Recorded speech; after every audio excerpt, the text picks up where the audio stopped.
Welcome home! Sarap ng lunch. Nakakamiss ang ang Pinoy foods, Pinoy and Chinese food dito sa Savory. Napakasarap, mainit, malinamnam.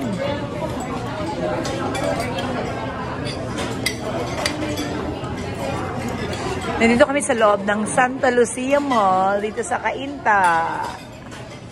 Celebrate muna kami, first day back home. Ayan.